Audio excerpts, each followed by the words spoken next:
ঝিনাইদহের কালীগঞ্জে সামাজিক দলের দুই গ্রুপের সংঘর্ষে নিহত এক, আহত ৫। একরামুর রহমান হিরনের প্রতিবেদনে ক্যামেরায় ছিলেন ইয়াসিন আরাফাত।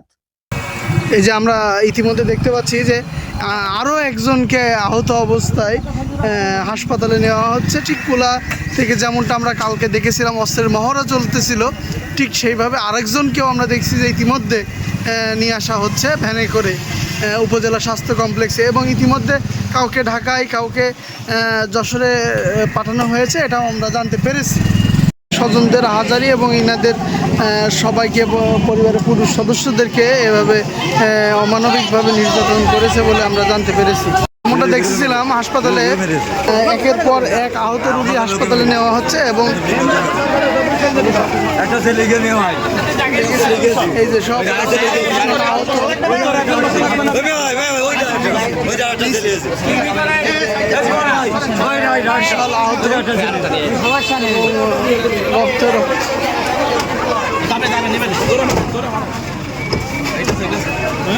একের পর দেখাচ্ছি, একের পর এক আসছে, একের পর এক আসছে, আবার একজন ভ্যানে করে আসছে এবং আরেকটি অ্যাম্বুলেন্স বেরিয়ে যাচ্ছে।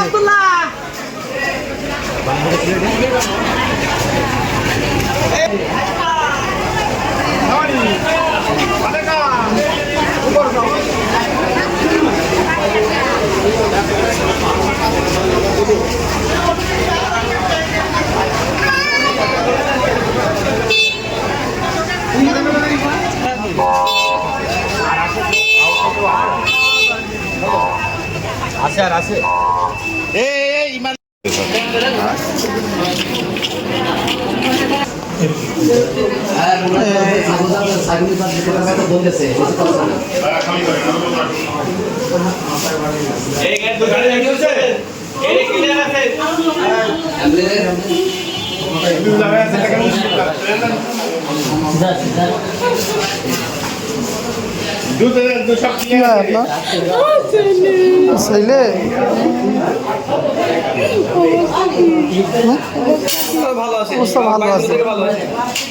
অন্য রোগীছে বেশি কিছু হয়নি।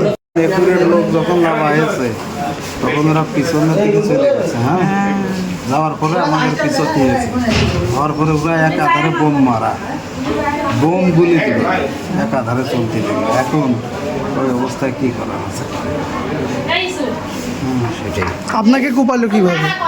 আমি পড়ে গেলাম, যাওয়ার পরে আমার 3 জনে কোপাইছে। আমার পিঠে কয়টা বাড়ি দিয়েছে, হাতে একটা বাড়ি, মাথায় একটা ইট চাইলে দিয়েছে জন্য কয়জন ছিল আপনাকে কোপাইছিল? 3 জন। কে কে ছিল কি দেখতে পারছেন? এই যে কোপটা দেখি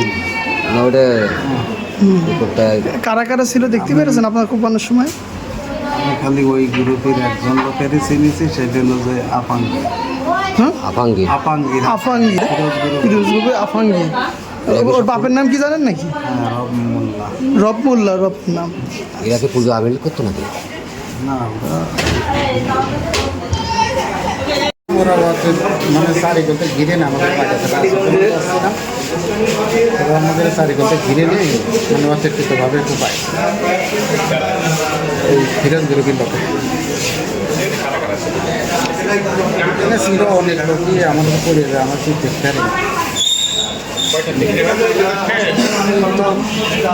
অনুমান 7টা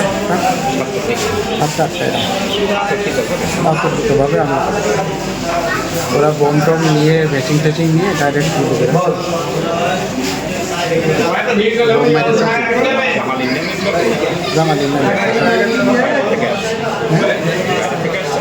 বাইরেতে বিভিন্ন জায়গায় টোকার লোক গেছে, কালী গেছে, কালার বাজারটা করতে চারিপত্র লোক গেছে, আমরা জানি না, তো আমরা আসছি।